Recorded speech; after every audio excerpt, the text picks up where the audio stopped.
Hoy hablaremos de amplificadores, y más específicamente, amplificadores de potencia de la clase A, utilizados en cientos de aplicaciones, siendo comunes en audio, video, radiofrecuencia, entre otros. Yo soy Alexis Niño, alumno de la Universidad Politécnica de Altamira. Comencemos. Antes de adentrarnos al tema principal, debemos conocer el concepto de amplificadores de potencia, diferenciándose de los amplificadores de señal al manejar tensiones y corrientes altas en la salida, ya que el objetivo de un amplificador es potenciar las señales de entrada para obtener una amplitud mayor en la salida. Recordemos rápidamente los modos de operación de los transistores, ya que estos son los principales componentes que permiten el fenómeno de la amplificación. El transistor tiene tres modos distintivos de operación, los cuales son la región de corte, la región de saturación y la región activa. El primer modo, de corte, sucede cuando la tensión de base emisor es menor a 0.7 voltios y posee la gran particularidad de actuar como un interruptor abierto. De esta forma, la corriente del colector no fluye hacia el emisor. Caso contrario ocurre en el modo de saturación, pues al ser la tensión base emisor mucho mayor a 0.7 voltios, el transistor se comporta como un interruptor cerrado, dando paso al flujo de la corriente entre colector y emisor. Pero el modo de operación que nos incumbe en temas de amplificación es la región activa, ya que al estabilizarse la tensión de base emisor en 0.7 voltios, la corriente del colector se vuelve proporcional a la corriente de base, que es donde entra la señal, y el tamaño de la amplificación estará dictaminado por beta, que es la ganancia que tiene el transistor.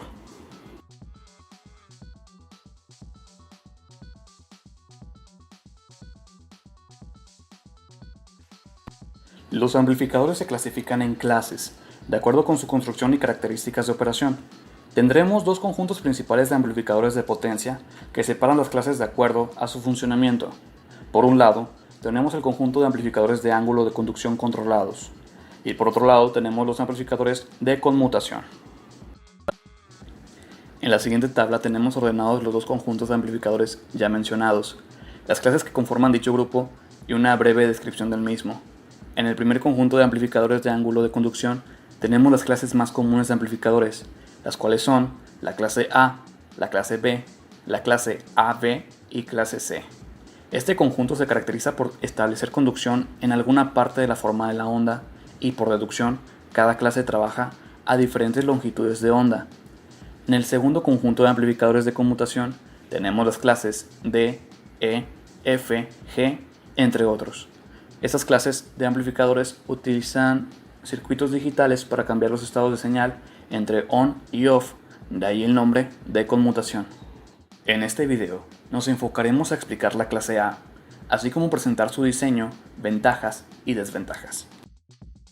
La clase A debe su nombre a literalmente ser el mejor amplificador en cuestiones de fidelidad, ya que posee una conducción a 360 grados de la señal, por lo que toda la información de entrada es exactamente la misma a la salida.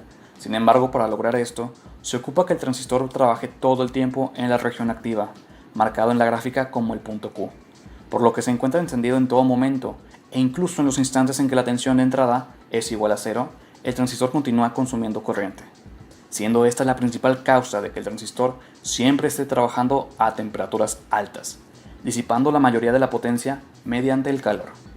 Esto lleva a que los amplificadores de clase A sean los más ideales en cuestiones de fidelidad, pero su extremo consumo continuo lleva a que tenga una muy baja eficiencia que gira en torno al 30%, siendo 50% el máximo de eficiencia posible que se puede conseguir con estos amplificadores.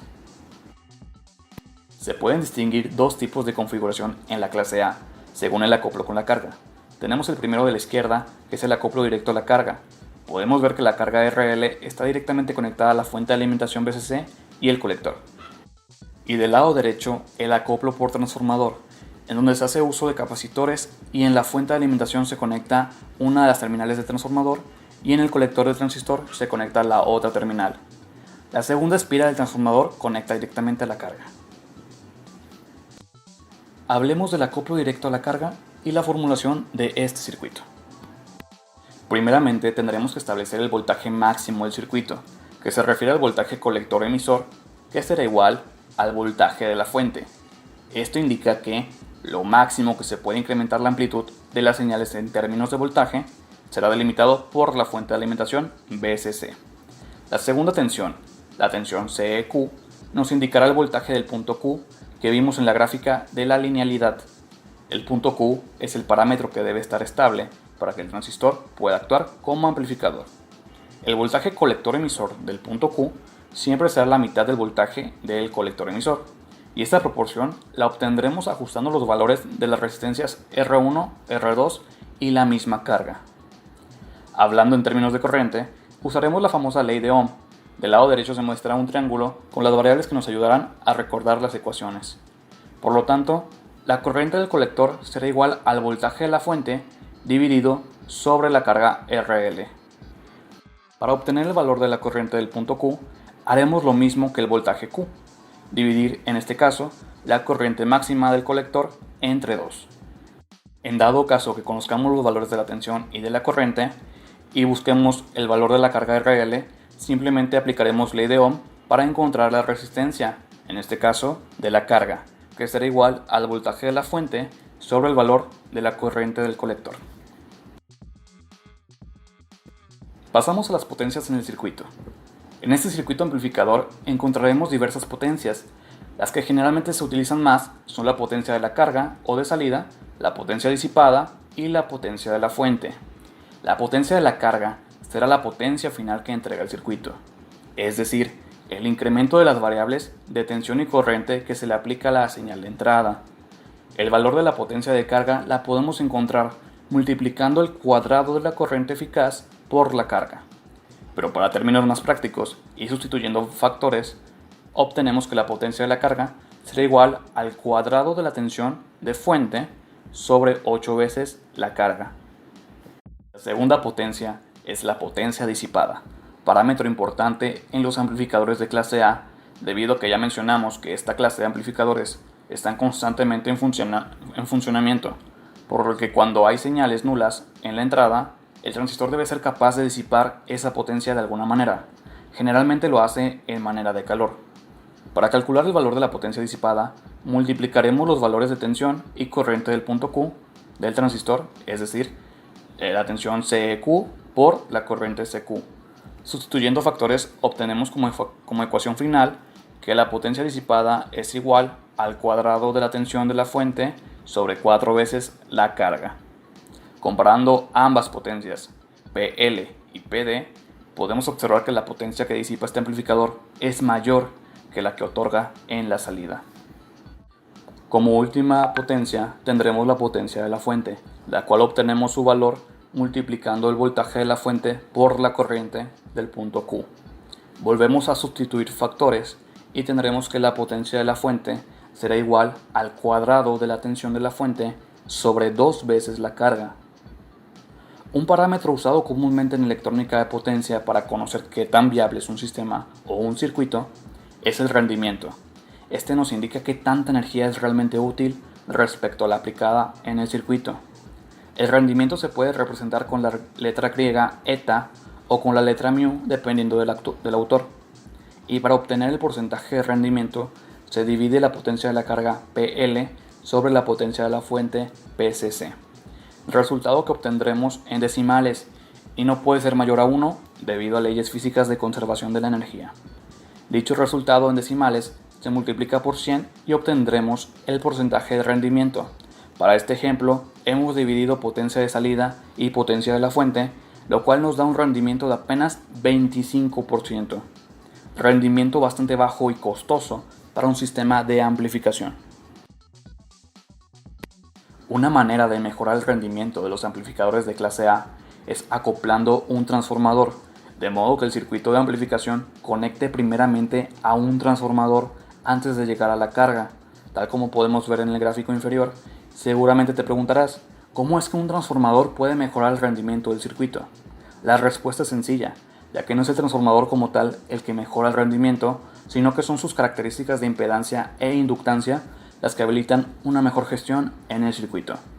Un acoplamiento de impedancias reforzará un poco la potencia de salida, pero la inductancia del transformador evita que la corriente continua circule por la carga. por lo que es menor la pérdida de potencia disipada. Otro dato a tomar en cuenta es la distorsión. La distorsión se puede resumir en las alteraciones de las señales de salida respecto a la entrada. Es este error que hace que obtengamos efectos y fenómenos inesperados en lo que queramos amplificar. Es importante destacar que la clase A, al ser la mejor clase en términos de calidad, apenas sufre de distorsión, pero hay unas cuantas causas que pueden alterar el circuito y hacer que se presente esta situación en nuestras señales. 1.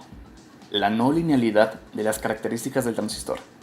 Realizar una mala calibración de las resistencias para obtener los valores medios necesarios para el punto Q puede hacer que la señal de salida se distorsione al no ser proporcional. 2. Situar la recta de carga dinámica próxima a la zona de ruptura. Cuando el punto Q se ve estabilizado por efectos de sobrecarga de tensión o de corriente, puede hacer que éste se sitúe en otra posición, haciendo que la señal amplificada se vuelva asimétrica o desproporcional a la entrada. Este riesgo puede incrementarse ya que el transistor, ante tal desbalance, puede dejar de funcionar o cortocircuitarse.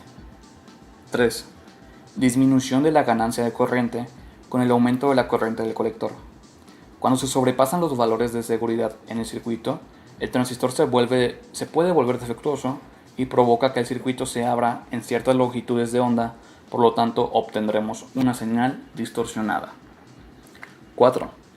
Cuando la señal de entrada es más grande que el rango de valores predeterminado, se efectúa normalmente la amplificación, aumentando beta veces el valor de entrada, pero la señal de salida se verá cortada en los límites determinados del circuito, la tensión de la fuente y la corriente máxima, ya que el amplificador no puede entregar más potencia que la potencia de la fuente. A este fenómeno se le conoce como clipping. Este fue el video del tema amplificadores de potencia clase A para la asignatura de electrónica de potencia. Hasta la próxima.